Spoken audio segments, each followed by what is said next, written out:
Zebo did nothing wrong. And I'm not talking about robbing the circus payroll, or running away from the cops, or burning down the original Laughing in the Dark, which was probably an accident. No, I'm talking about Zebo the Clown teaching that punk kid Josh a lesson, which he totally deserved. But anyways, I'm getting ahead of myself. Let's start back from the beginning. Submitted for the approval to the Midnight Society, I give you Laughing in the Dark. This episode, which funny enough is only the second episode ever of Are You Afraid of the Dark, was also voted by BuzzFeed with a whopping 1,264 votes as the second scariest episode of Are You Afraid of the Dark. I actually love that they did a cold open for this episode, because normally you have the kids walk in and you have, to the forest, sitting down and throwing on the magic powder onto the fire. But this one just opens straight into the episode. And as our storyteller is telling her story, just the mention of Zebo the Clown was enough to scare Kristen, the one girl that's like older than everybody, of the Midnight Society, out of the story, and she just tries to nope out of there immediately. Fucking weak, man. Anyways, so the story begins with our three protagonists, Josh, Ouija, and his little sister Kathy. I just think it's funny that they called him Ouija. His name is probably Luigi, and they're just like, Ouija! Anyways, they're having a fun time at the aptly named Playland, the amusement park. I wonder how long creative took them to come up with that name. When they come across the scariest ride in all of Playland, Laughing in the Dark. I do like that this episode was filmed in an actual amusement park in Montreal called La Ronde. It's still in operation today, and as I was searching the web for just some more info on it, I ran across a review by Coaster Studios who said, I think this is the worst theme park I have ever been to in my life. He said that back in 2017, so who knows if La Ronde is still ass. Anyways, I digress. I know I said it already, but I actually really like the name Laughing in the Dark. I think it's a really sick name for a ride. A lot of these names from the early 90s are really campy and don't hold up very well, but Laughing in the Dark rules. It sounds like a song like an 80s hair band would sing, or something like Dio would put out. And we were laughing in the dark. Anyways, Josh tries to goad the siblings into going inside Laughing in the Dark, but the siblings are basically like, nah, dude, there's like actual ghosts in there, man. I'm not going in there. Because the infamous of Zebo the Ghost Clown has spread to all the kids, which is something that I really like.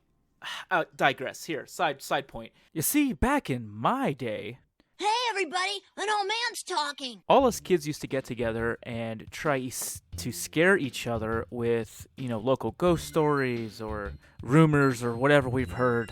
Listen to our parents talk or whatever. Shows like Hey Arnold or Adventures of Pete and Pete kind of touch on it, but there seems to be one kid who knew all the local ghost stories or all the weird or strange tidbits that would be going on around town. And it was almost your duty as a kid to pass that information on to someone else so they knew. Was it all factual? Probably not. I mean, I'm sure there was some kernel of truth in all of these ghost stories we were telling each other, but more than likely, it's the game of telephone. The story changes and warps from kid to kid as it was getting retold. Do kids still do that? I mean, probably. I don't know. I don't go around talking to like elementary school kids, so dude, what do you want me to tell you? Anyways, I digress. Anyways, as they're talking about the ride, my favorite character shows up, and it's just that greasy tooth Carne Barker, who is totally not in the least Zebo in human form, and he goes, Zebo's in there waiting for you, kids. I love that dude. That dude rules. So they all back out, they go back to Ouija's house to change their pea-soaked pants, I'm assuming. So we open back at Ouija's and Kathy's house, and of course Ouija's room is a themed hockey room, because of course it is. F***ing syrup-sucking Canadians. I'm surprised Ouija didn't hand out like a bag of milk for the crew to drink. Anyways, while Josh is trying to hit a puck across a floor that is clearly made out of plywood and it's like not going anywhere, Ouija hands out these flyers because apparently on the way home, he decided to stop at the library and look up all the info he could on Zebo the Clown on microfilm or microform. The fucking nerd. And it's daytime now. Now it's daytime. Like, it was nighttime when they were there, and now it's daytime. And this is when we learn about Zebo, the circus bank robber, and the burning down of the original house before Laughing in the Dark, also called Laughing in the Dark, which is, god damn, dude, the name ruled so hard, he's like, they just reused it. Anyways, you remember before when I was talking about how, like, kids would tell each other ghost stories? So this episode of Are You Afraid of the Dark became very infamous because it was only shown a few times on TV, and to us kids, it was because, wow, it's so scary, they don't want to scare the kids. When in actuality, it was probably because tobacco use and smoking plays a big part in this story. The billboard of Zebo has a cigar in his mouth. Zebo the dummy inside the actual haunted house has a cigar in his hand. The smell of burning cigars is heavily tied to Zebo. Josh ends up giving a box of cigars to Zebo as like a peace offering. The original Laughing in the Dark haunted house was burnt down by Zebo and his cigars on accident. And even as at the end of the story, you see the Carne just puffing on a cigar. So suffice to say, this episode probably doesn't get a lot of reruns on TV. So back to the house, we have this weird scene where Josh chases Kathy out of the room, and he's just trying to tickle her, and then she gets a garbage can and just hits him with the Captain America shield right to his face. Definitely deserved it. Josh is, if you haven't figured it out already, is kind of a knob throughout this whole episode, and you kind of get the feeling that, like, Ouija and his sister don't actually like Josh. He sucks, to say the least. Anyways, after some amusing 90s style PG insults, Josh works himself into a shoot and says he'll go into Laughing in the Dark by himself. I do love this transition they do here, where Josh grabs Ouija's shoulder and pushes him into the camera, and then bam, it's nighttime in Playland, right in front of Laughing in the Dark. Did Josh shove Ouija all the way across town? Or did he have his parents drive the trio while Josh was holding his shoulders the entire way? Who knows? Back outside Laughing in the Dark, Josh calls the kids a bunch of chickens, a bunch of losers, and tells them he's gonna go through the haunted house, kiss Zebo on those big, beautiful, greasy lips of his, and steal his nose for good measure. And then Ouija has to wear the nose to school for an entire week because Josh just hates this kid. So Josh isn't even inside the doors of Laughing in the Dark, and he's already filling up his diaper with half-digested, rancid fair food. Our Carne friend shows up again, he lets Josh into the haunted house, and at the first glance, Laughing in the Dark is actually not bad. The props aren't messed up or anything, like the Frankenstein, nobody drew a giant dick on his forehead or anything like that. And I really like that there's just a possibility that you can get your ass just roasted by this dragon that pops out of the wall and shoots out flames of fire. And you would think that a ghost that was killed in a fire, wouldn't have any pyrotechnics anywhere near his attraction again, but Zebo just rules like that, dude. He doesn't care. So while Josh is stomping through and looking at the funhouse mirrors, he just can't help but mock Zebo. And guess who shows up but the man himself, in full clown gear. Zebo is like Joe Hendry out here, man. And if it isn't clear, the actor that plays the Carne is also the guy here in the clown suit. Just really to nail home, they are one and the same. Anyways, Josh adds another 10 pounds of dookie to his shorts, but he decides to press on. So finally, Josh makes it to the end of the funhouse, and he is beset with a number of doors to find the exit. And I really like this room. I feel bad for the poor stagehand who had to cut all these misshapen doors to fit and hang them up, and he only opens 3 of them, but still, these are some crazy wacky doors. And Josh actually finds the exit on his second try. But does he call it a win and just go home? No, of course he doesn't. Because once again, Josh proves that everything that happens to him in this episode is entirely his fault, and he deserves everything that is coming his way. So he goes back, opens door number 6 to get his kicks, and bam, Josh is face to face with the man, the myth, the legend, the Chad King himself, Zebo. And how could anyone think Zebo is a bad guy? He's got such a warm, inviting smile. His laugh is just infectious.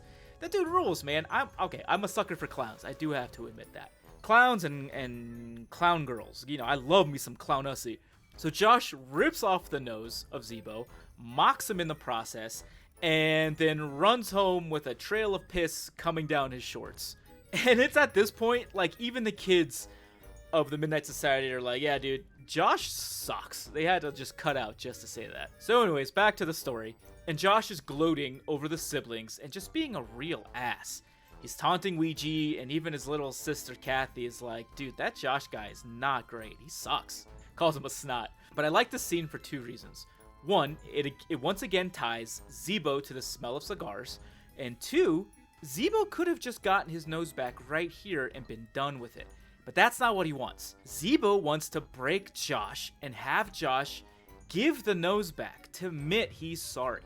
It's just good storytelling. And like most episodes of Are You Afraid of the Dark and most kids shows of this era, it's just like a nice little morality play. You know, be humble, don't bag on your friends, and don't piss off the undead clown. Cliches, really. You know, stuff you heard hundreds of times before. Fast forward a couple hours, and Josh is home alone. Because even his parents need a break from this kid.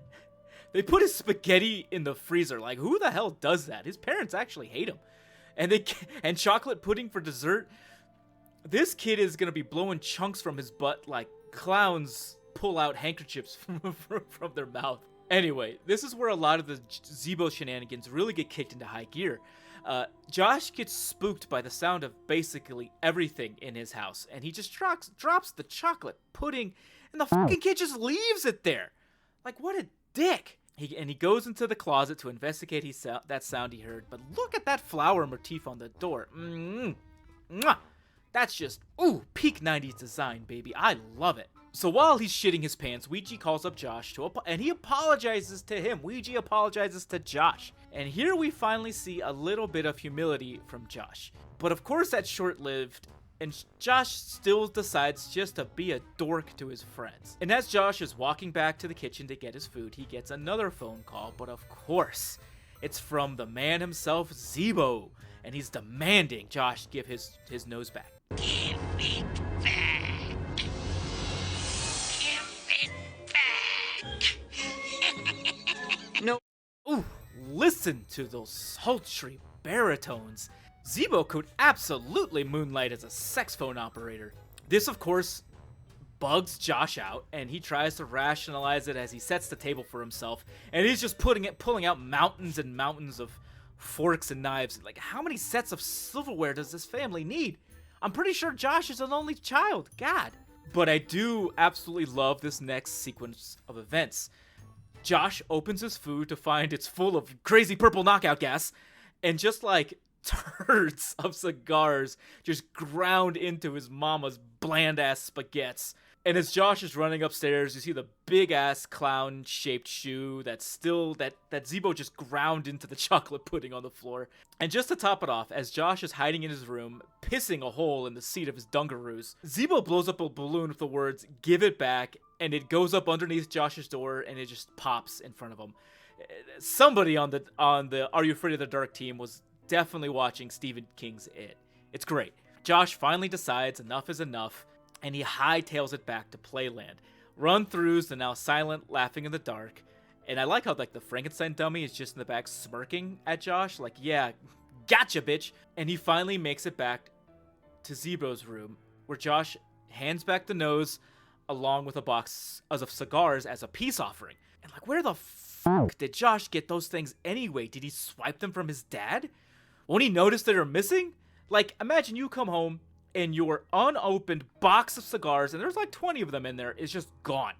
And your kid threw your mama's bland-ass spaghetti on the floor, and there's chocolate pudding everywhere, and Josh is getting the shit beat out of him when his parents get home. Let's just say that. Well, we are never given the answers to those questions, but what we do see is a rarity. Pay attention, kids. We have a man smoking tobacco on a kids show, something you will never, ever, ever, ever, ever, ever, ever see again. And look, the billboard is enjoying a smoke too, dude. These guys are awesome. And that's about it. The Midnight Society drive home the fact that the Carne is probably indeed the ghost of Zebo, and the credits do as well. They were played by the same person.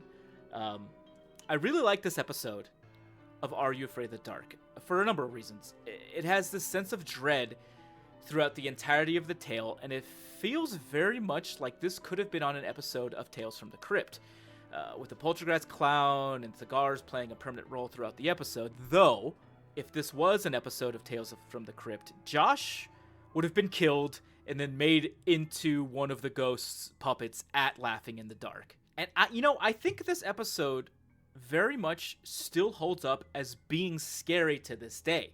There's just something about it. The fact that you never see Zebo running after Josh, that you only see Zebo on the billboard as the Carne in the full suit in the beginning, and the dummy at the end of the attraction. You never see anyone running after Josh in a full clown suit, which I think really would have killed this episode. It's like the imagination of him. He's always just beyond sight. Like, he would have been too scary to even show on camera. He's obscene, Anyways, I'm rambling here.